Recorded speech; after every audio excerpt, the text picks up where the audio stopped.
We have viewers from across Europe. I'm happy to see people from Belgium, Germany, the Netherlands, the UK, Romania, Switzerland, Malta, Poland.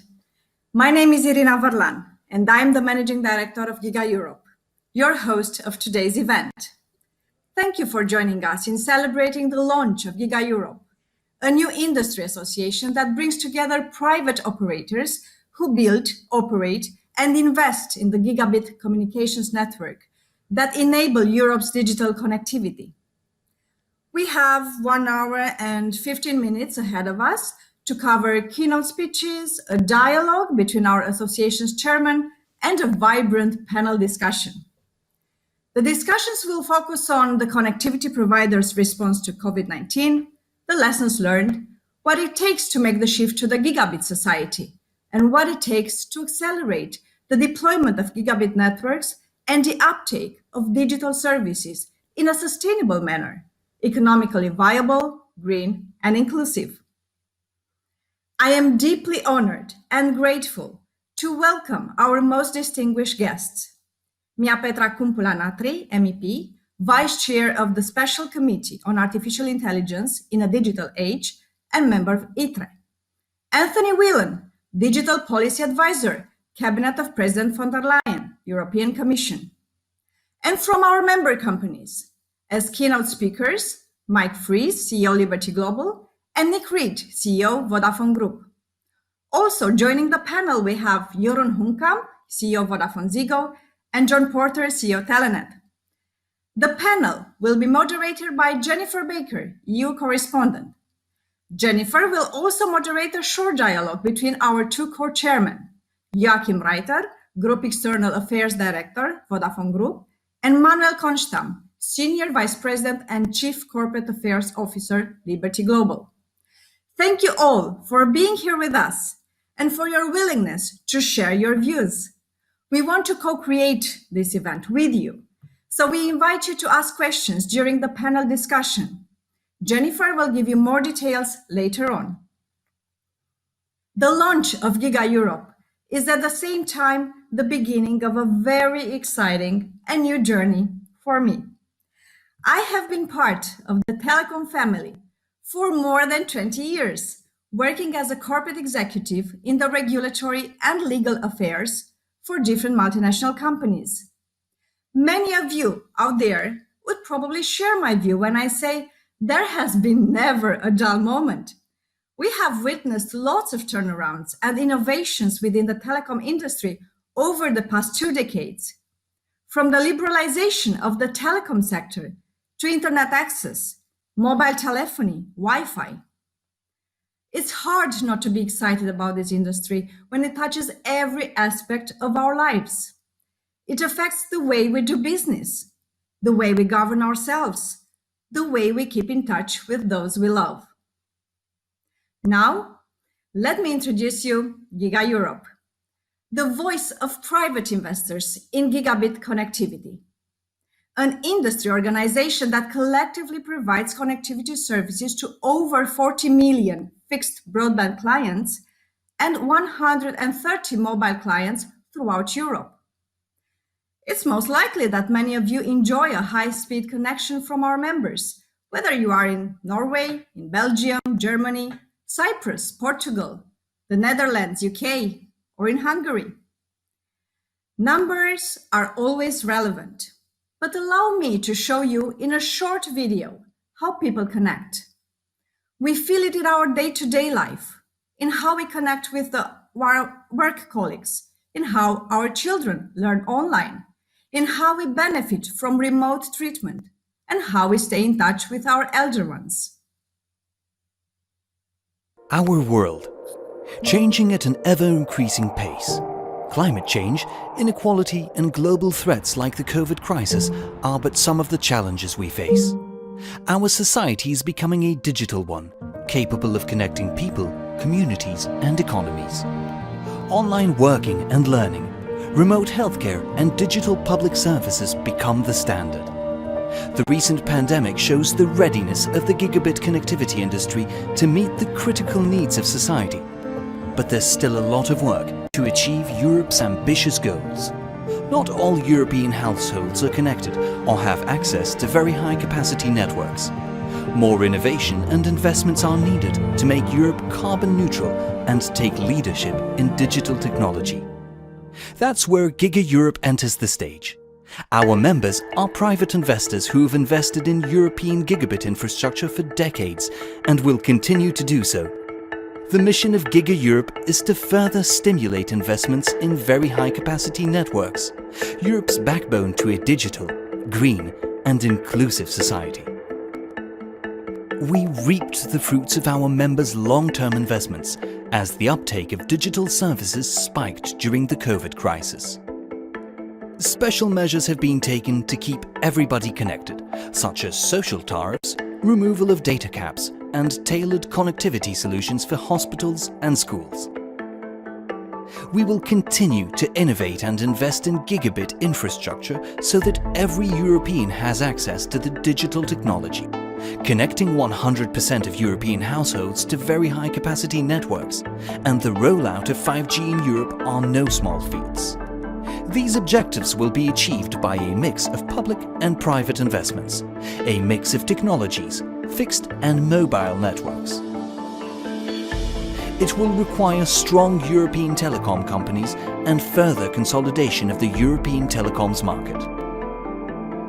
We look forwards to contributing to a policy framework that stimulates sustainable investments in gigabit infrastructure and digital innovations. GIGAEurope, your partner in the development of a connected, digital, green and inclusive Europe.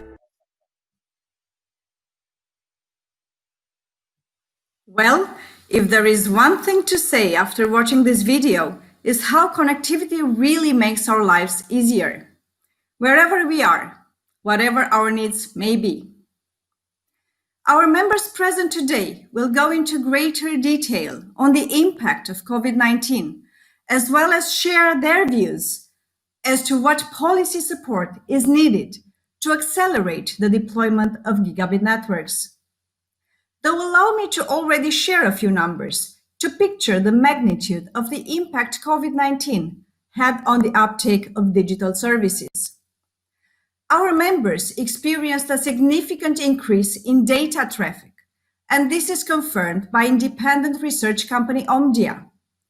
Their reports show, during the first wave of the pandemic, an increase of 30 to 40% in VPN traffic, over 50% in video streaming, 55% in online gaming, and a whopping 200% increase in internet telephony and online video conferencing. We can all see how these numbers actually relate to our own lives. Our members were prepared to manage this unprecedented, sudden increase in traffic increase. They were able to do so thanks to massive investments in network upgrades year on year in terms of higher speeds, lower latency, more bandwidth, well ahead of the crisis. The connectivity sector also plays a significant role in driving Europe's green transition. And there are two ways in how we can contribute: by making our own telecommunications networks and data centers reach zero carbon emission by 2030, and by acting as a catalyst for the other industries, supporting them to become greener through digital transformation. Together with the members and the GIGAEurope team, we are developing the association to become an open home of ideas, to foster meaningful exchanges and engagements with regulators, industry partners within the digital ecosystem and civil society. GIGAEurope's mission is to highlight the importance of EU policies, supporting sustainable investment and competition. Our purpose is to become a trusted partner to policymakers and a strong voice of the gigabit connectivity industry. Together, we will co-create Europe's digital decade.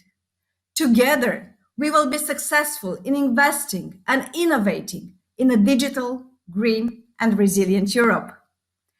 Ladies and gentlemen, I'm very excited about GIGAEurope's role in putting forward the connectivity perspective in Europe's digital policy agenda.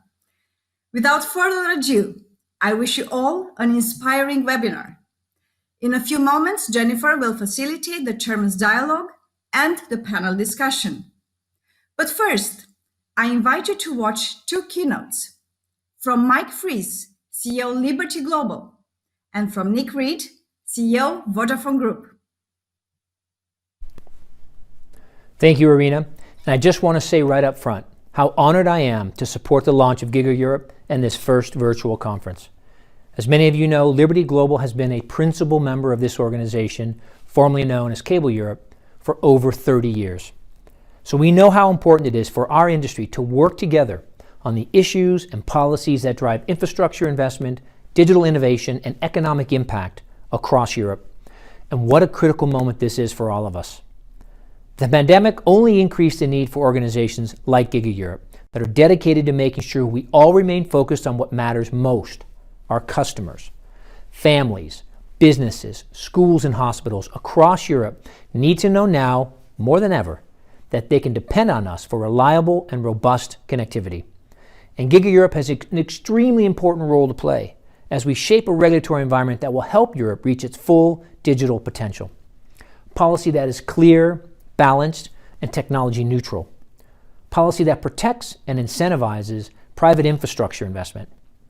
Policy that encourages consolidation so we can create the sort of national scale required for Europe to reach its 2025 connectivity goals.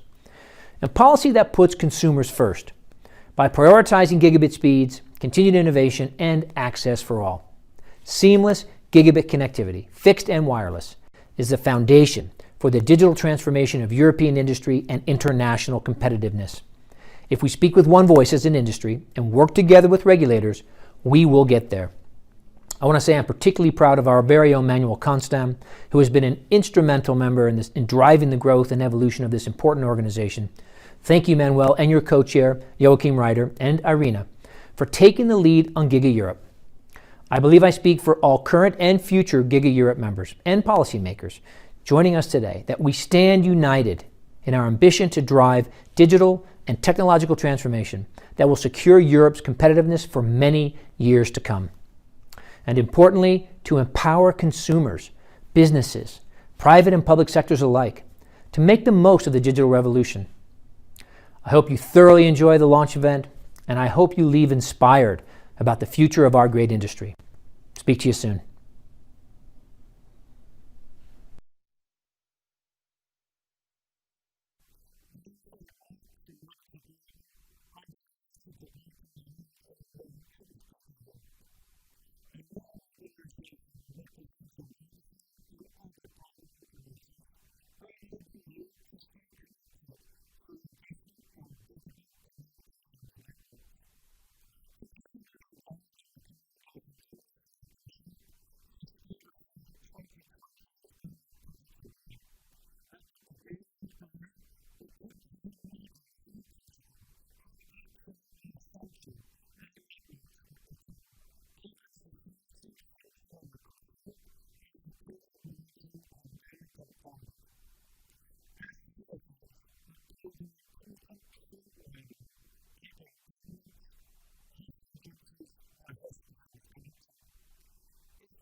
Thank you very much. And thank you again to Irina for introducing those excellent keynotes and indeed the introduction video to GigaEurope. And I can see already from those members of our audience who are using the chat function that your EU flag behind you, Irina, is also meeting with great approval.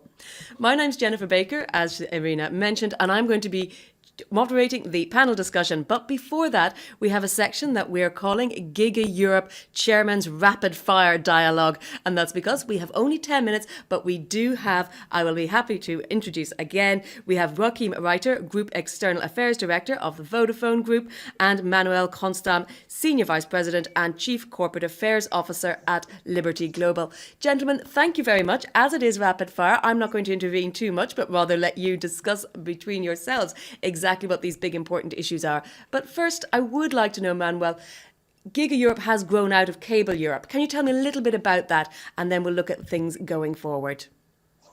Thanks, Jennifer.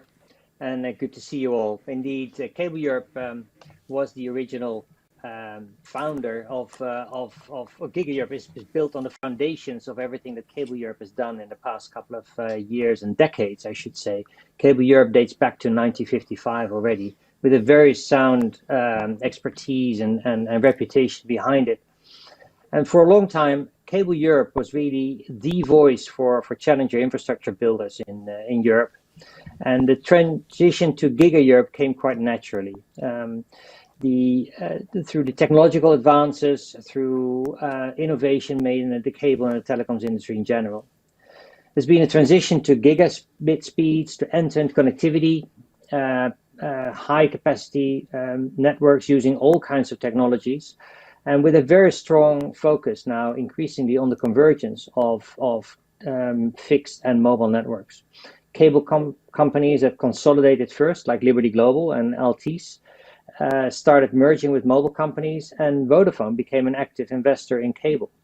So when Vodafone actually joined the membership of the association and all of its members became more convergent, the association's focus was no longer on cable only. We're technology neutral now. All of our members use a mix of technologies to reach their customers.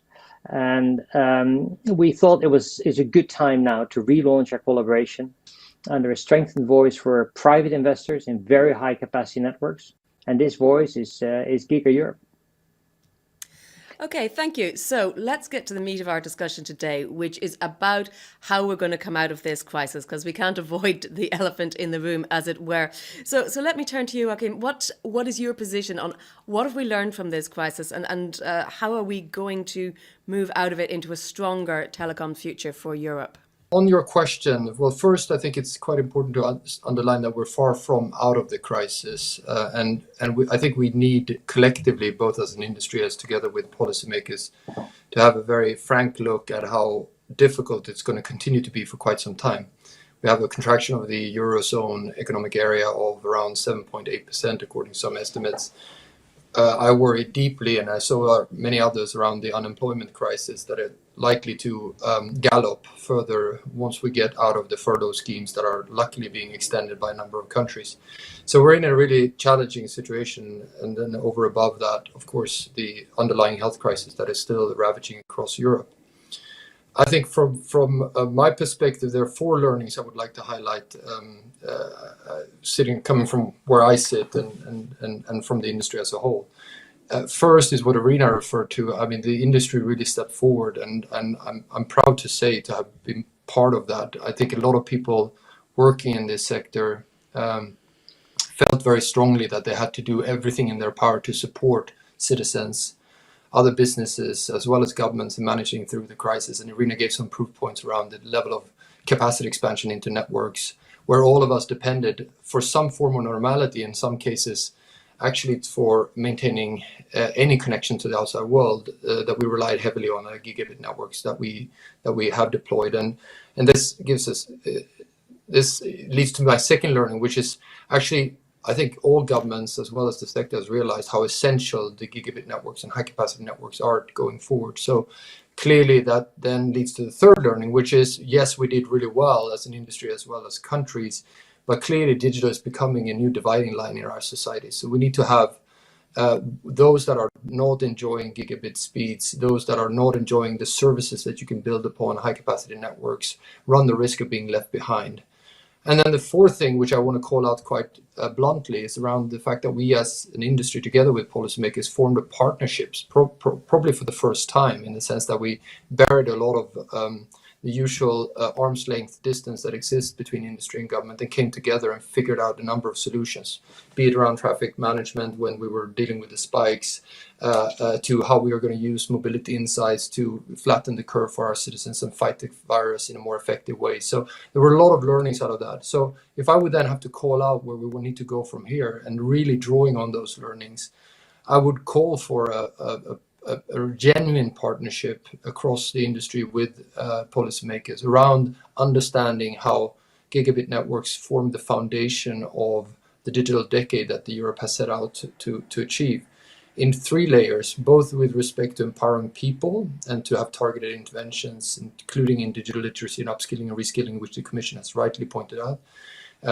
Around businesses, so how do we drive the digitalization of our SMEs, and then finally around how we propel the digitalization of a number of essential government services, so we don't face in the future this type of backlog in ordinary health conditions that we're currently struggling with, because the health sector has been completely subsumed under the COVID crisis. So these are all areas that need to be underpinned by an impressive agenda for connecting everyone and everything by the gigabit networks that we roll out.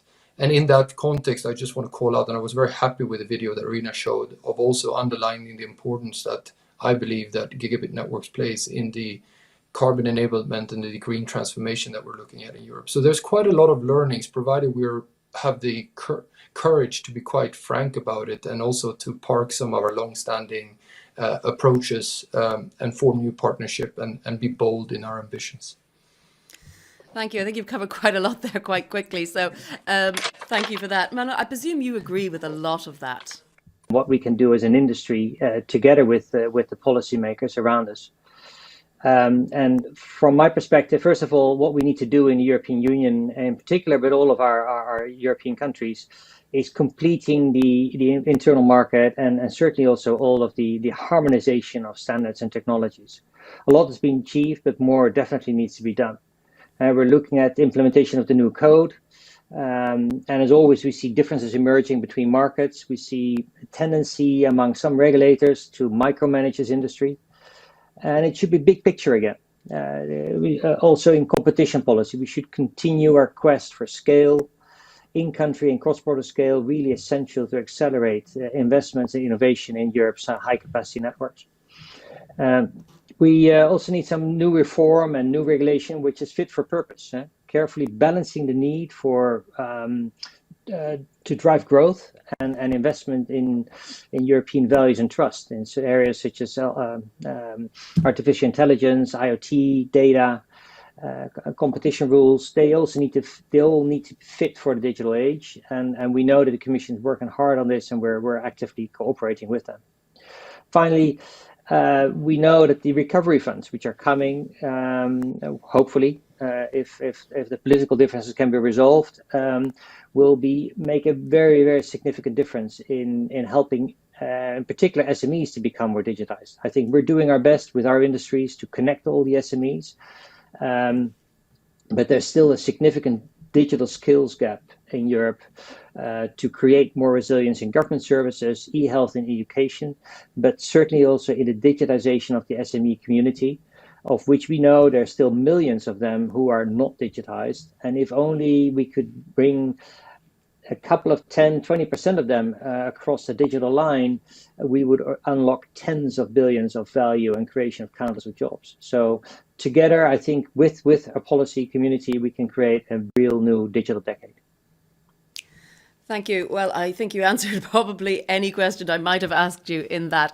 I am very glad that you mentioned recovery funds, because I want to come on to that very briefly. Joachim, what sort of change, or what should the priorities be with regard to these recovery funds?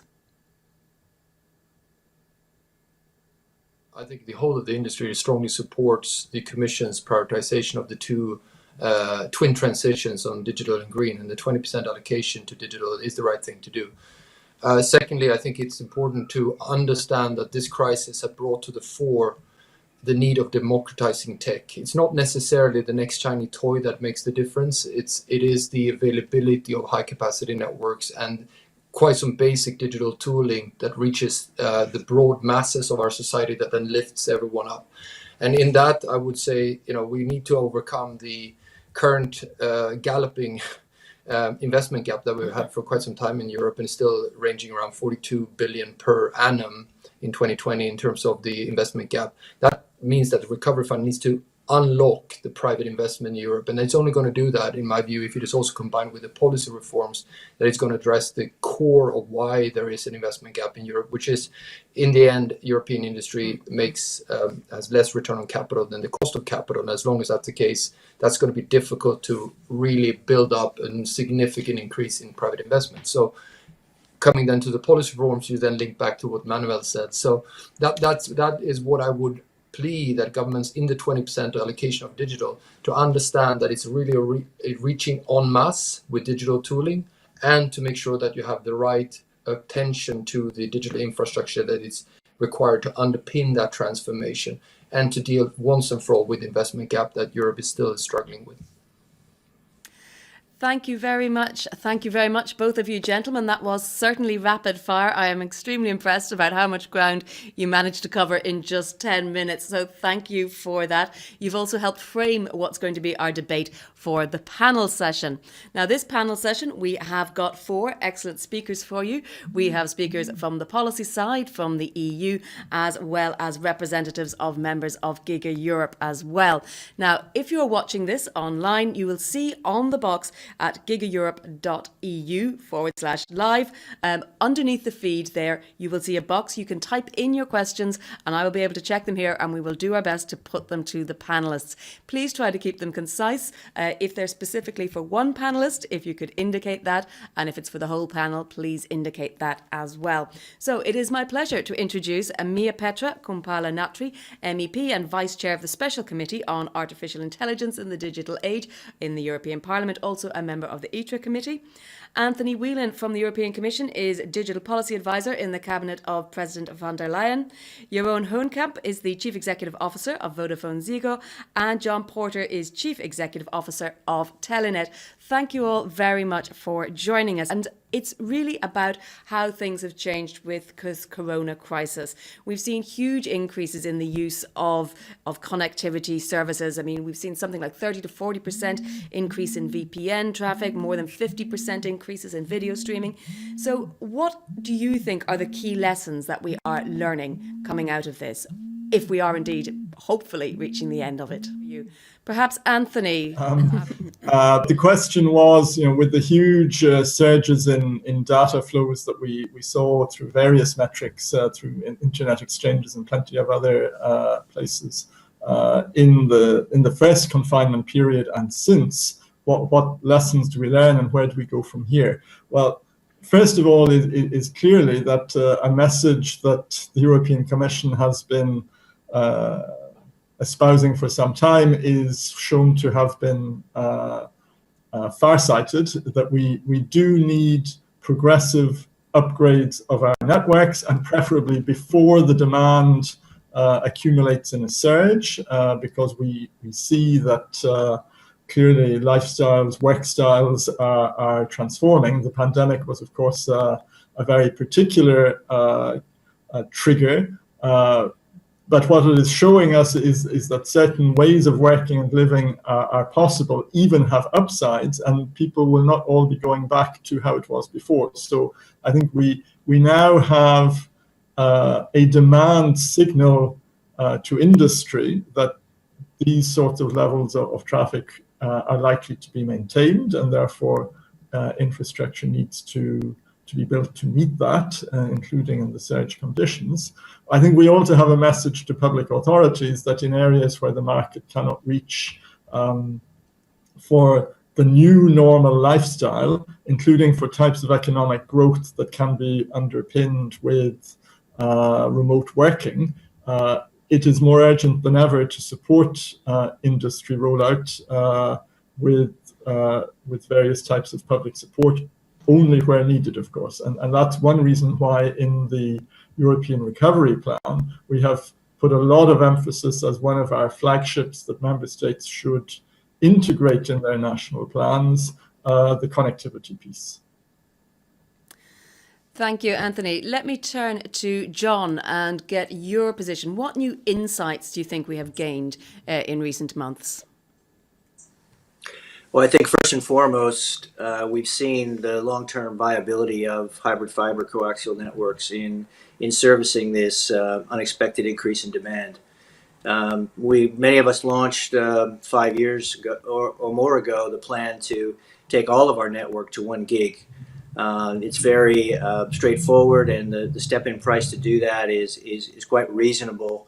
Although in Belgium here we spent $500 million doing it, we were able to accomplish end-to-end 96% reach with our 1 gig network in a very short period of time. We've also been able to reallocate refarm capacity for upstream, which is certainly something that's emerged from the lockdown period as people start to use video the way we're using it today. So on the network side, I think it's quite clear that the HFC operators have a roadmap that's going to take us well into the future. We're right now looking at 2.5 gig by 2025 and beyond. Fiber is an important part of the discussion because we will push it deeper into the network. But there is, certain local regulators and local politicians have been over enamored with fiber at this point in time, and HFC has really delivered during this period. Just one more comment on the social side. I think what's really emerged for us is that the fact that we have a role to play in this democratization of digital, which was referenced before, in the digital divide in society, in our communities. And we need to see the rising tide float all boats, or we will not have taken the things away from the last 8 months that we could have. So we certainly have a role to play there. So, Jeroen, my question to you was whether the public perception of the value of the gigabit society has changed over recent months. I'm assuming it has increased dramatically as people switch to teleworking. Yeah, I can hear you now. Go ahead. Yeah, it certainly has changed. And I think most importantly, building on what John was saying, we see the same thing in the Netherlands, that due to the investment that we have made in the network in the previous years, the networks have been able to sustain a very significant growth in both voice and data on both fixed and the mobile networks. So it's great to see that when you are prepared for this, you can facilitate that change. It has, of course, fast-tracked already digitization that we already saw happening in the Netherlands and in the rest of Europe. And I think we have an opportunity for that to sustain in a very positive way. And I think you can already tell by the adoption, a lot of consumers, a lot of businesses have fast-tracked their digital transformation plans into weeks or months or sometimes even days, versus a plan that would normally have taken years to work from home, to develop new applications, to do things more digital. And immediately you see, of course, the appreciation from our customers and the market in general, and also the government. It was great to hear also in government circles, even the Prime Minister in the Netherlands publicly stating to be very proud of the infrastructure that we have in the country and the fact that we can keep our customers and our citizens productive, connected, safe. And to build on John's last point, it's very important indeed that we do that in an inclusive way as well. And I think that's where we still have a step and an obligation to deliver. Thank you. I want to then, you mentioned investment there, and I want to talk to Anthony a little bit to reflect on public-private investments, as this was mentioned in a couple of the keynotes, and better cooperation being needed.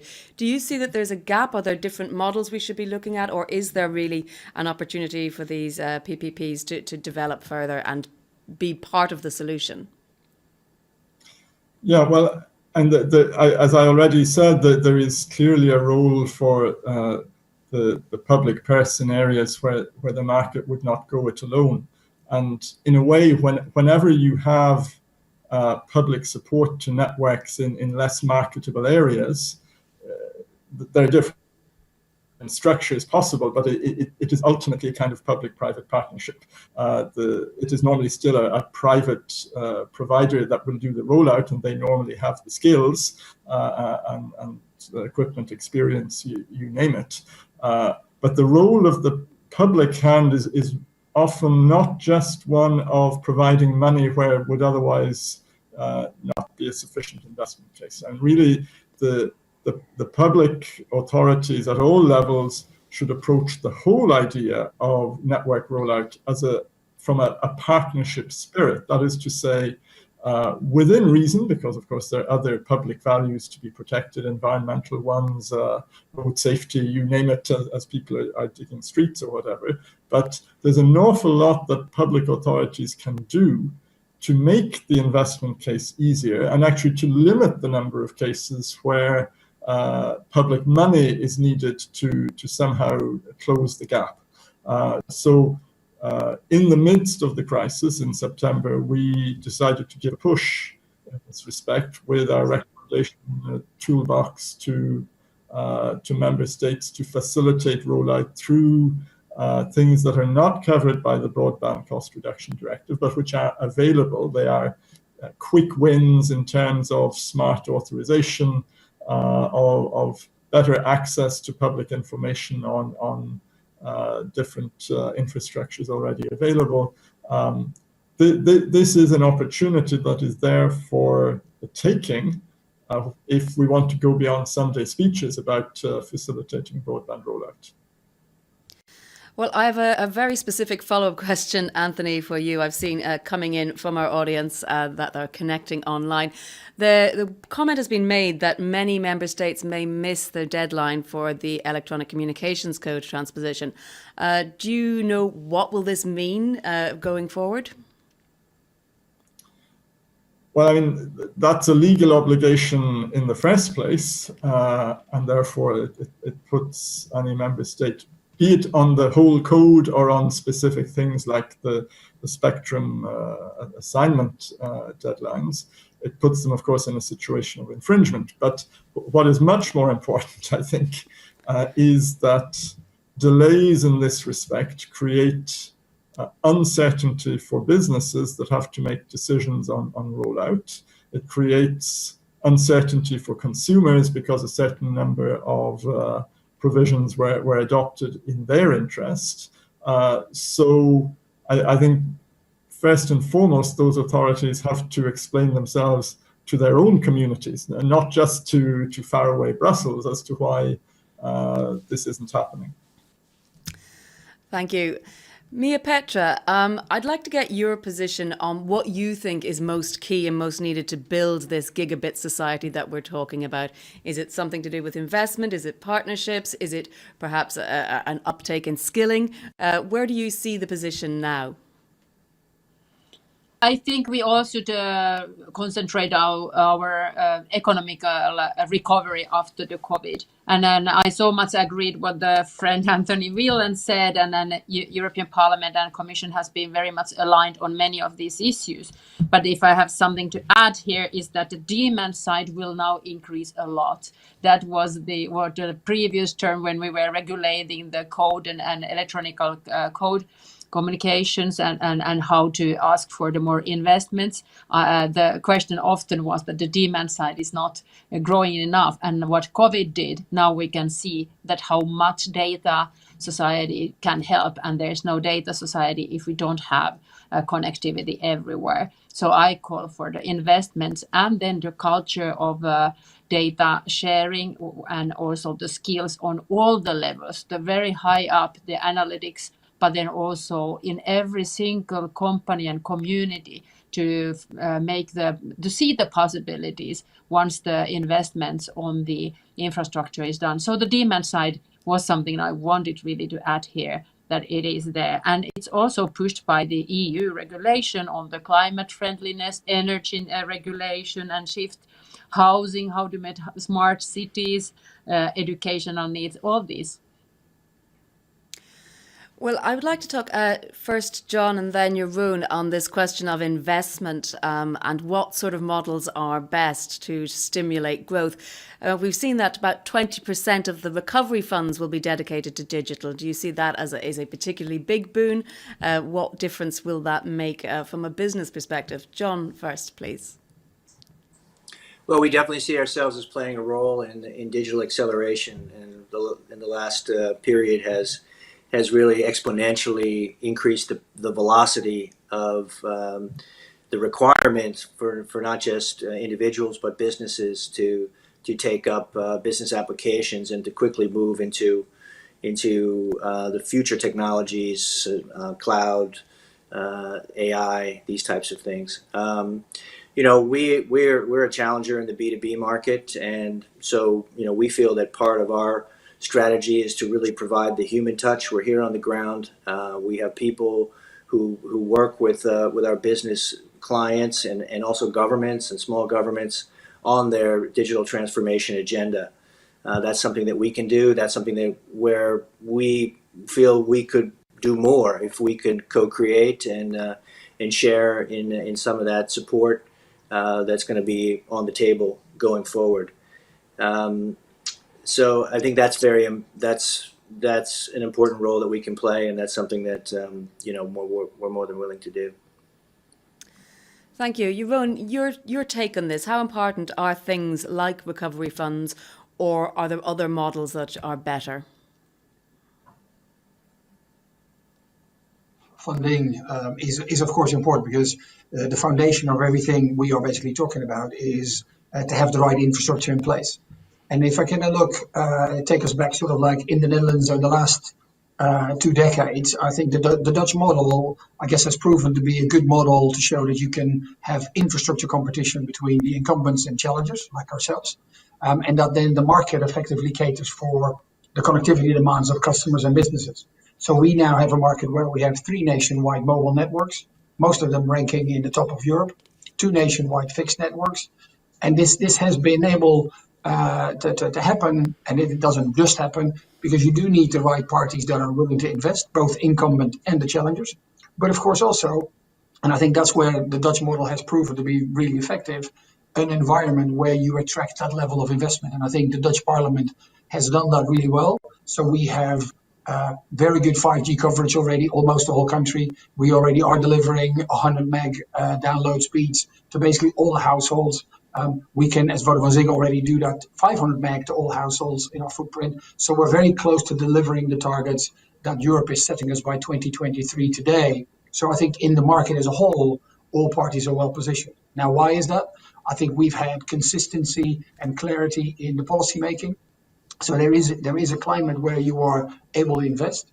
Going forward, I think very important for us would be for that to be a regulation that is also, as I think Manuel and Joachim mentioned, technology agnostic. This is not about fiber or this is not about 5G. This is about different technologies together developing the infrastructure that we actually need. And if the regulation and the whole climate around this is positive for investment, continuity, clarity, long-term perspective, then that will continue to attract investments as it has in the Netherlands. And I think that should be similar in other markets in Europe. Let's talk about consolidation, because this is an issue that comes up a lot, possibly also looking at the US case. We have a comment in from Tommy that he seems to think that consolidation and consumer first don't really go hand in hand. Do you want to challenge that, John? Yeah, I would definitely build on what Jeroen has just said. We feel that in this market, given that we have 3 mobile network operators, a plethora of MVNOs, we have a HFC access regime, and we have a very strong and investment-focused incumbent that we have quite a vibrant market. Now, we do benefit from the fact that there's a lot of density here, and we are actually able to deliver the same service to a regional rural customer as we are to a city customer. Not every country in Europe has that benefit, but I think we should, if we do take a platform agnostic, technology agnostic approach, we're seeing emerging technologies, particularly in the wireless area, which should be able to overcome the tyranny of distance. I think it's important that the market be allowed to work in this area.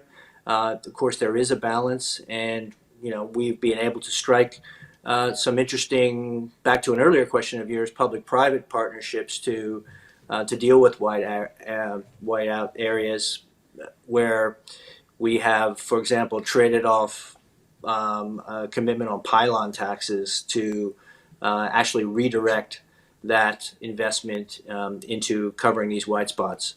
So, I mean, there is an opportunity to work together with regulators and with government to ensure that we have a democratic approach to deploying sustainable, future-proof networks, and that's what we need to work on.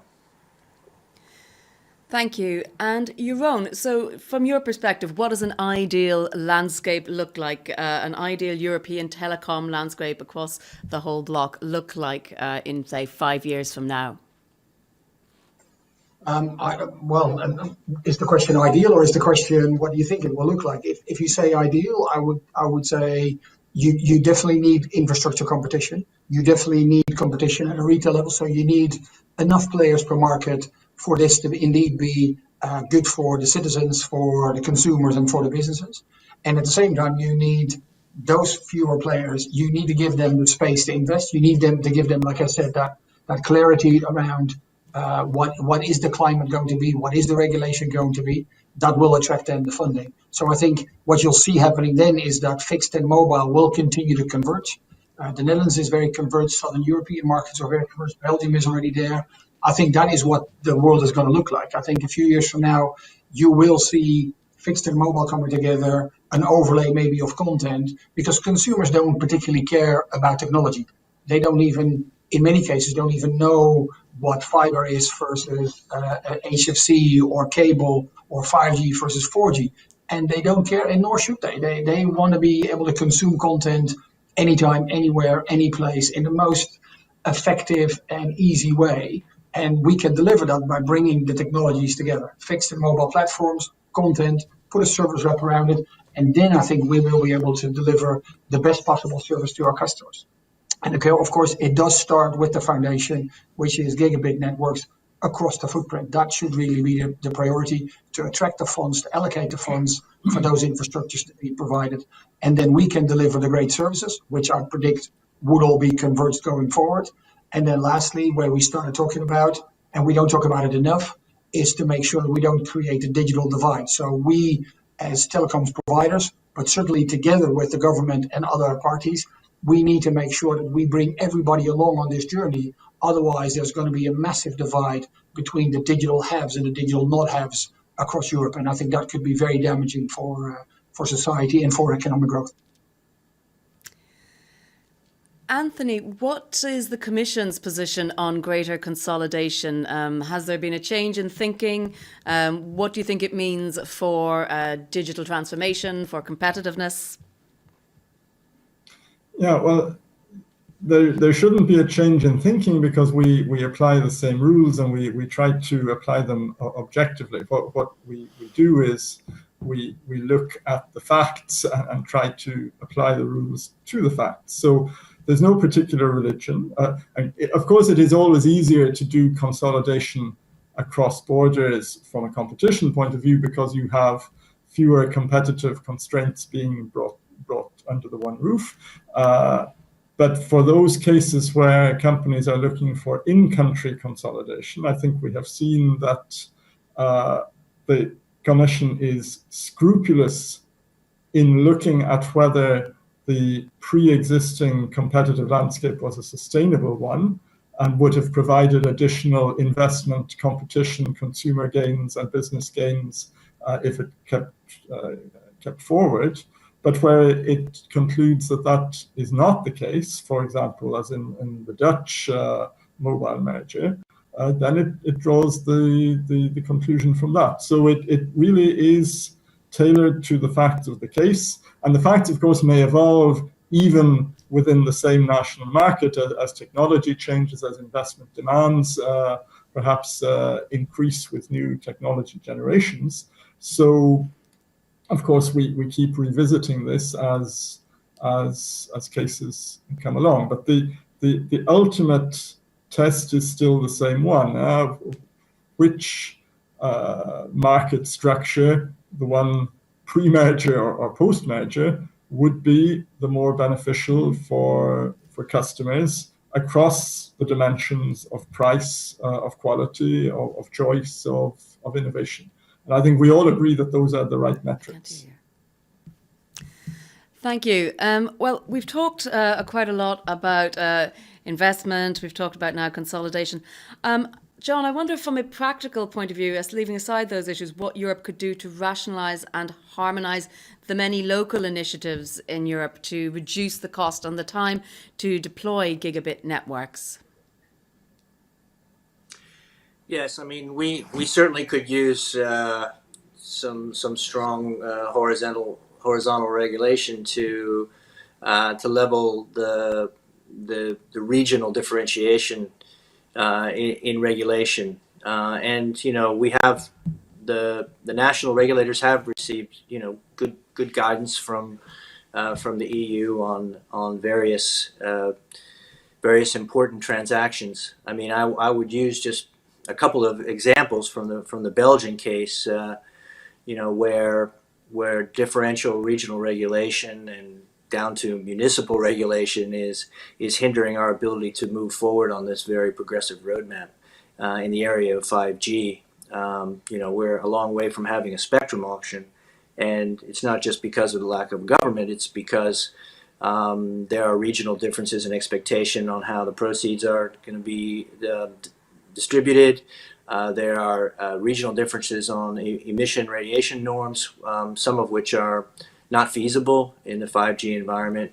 There's a range of attitudes on taxation, right down to the potential to tax in-building redistribution networks. So that is a very complex regulatory environment in which to move forward with the spectrum auction and in which to deploy capital.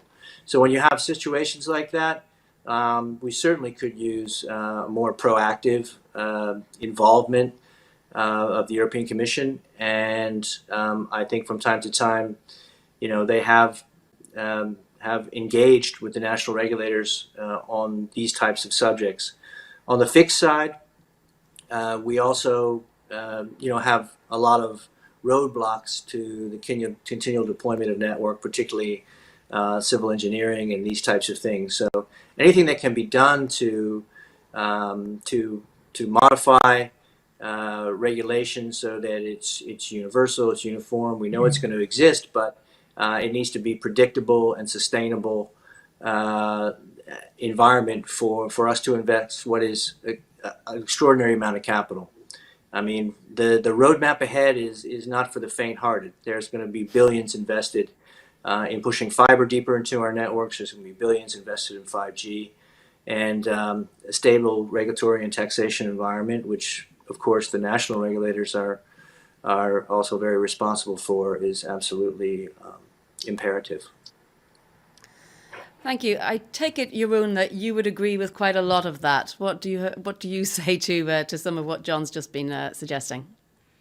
Yeah, some similarities, some differences. I think, first of all, I guess break it down, fixed versus mobile. On the fixed side, if you take the Netherlands, if you take VodafoneZiggo as an example, we are now very capable of rolling out the 1 gig infrastructure. We cover half the country with 1 gig today. We will cover, let's say, the whole country in the space of let's say, a year and a half.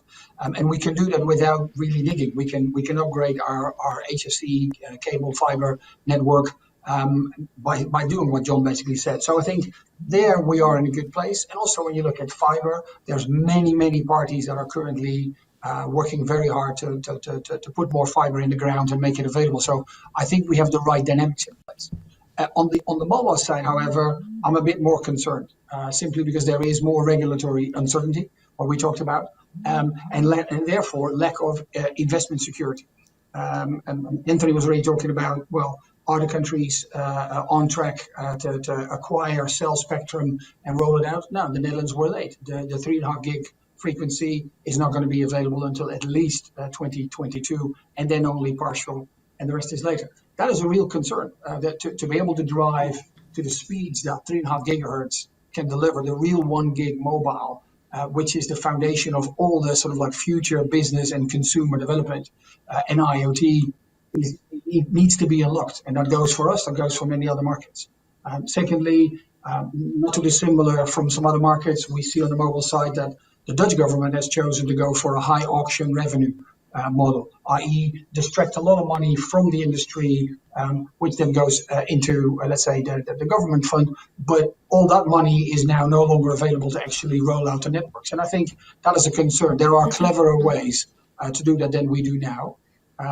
And last but not least, recently, of course, a law in the Netherlands has been passed in Dutch, pardon the fact that it's in Dutch, de wet ongewenste zeggenschap, which basically allows the government to stop companies actually merging or being sold. And I think that type of environment makes it difficult to attract the right level of investment. So on fixed, we're in a good place. On mobile, I think we have some challenges, in particular about the uncertainty of the regular environment and the availability of the 3.5 gig spectrum. Thank you. Anthony, I suppose then it feels natural to ask you what your position is in how we can harmonise these, issues across the EU and the different varying rules in different member states.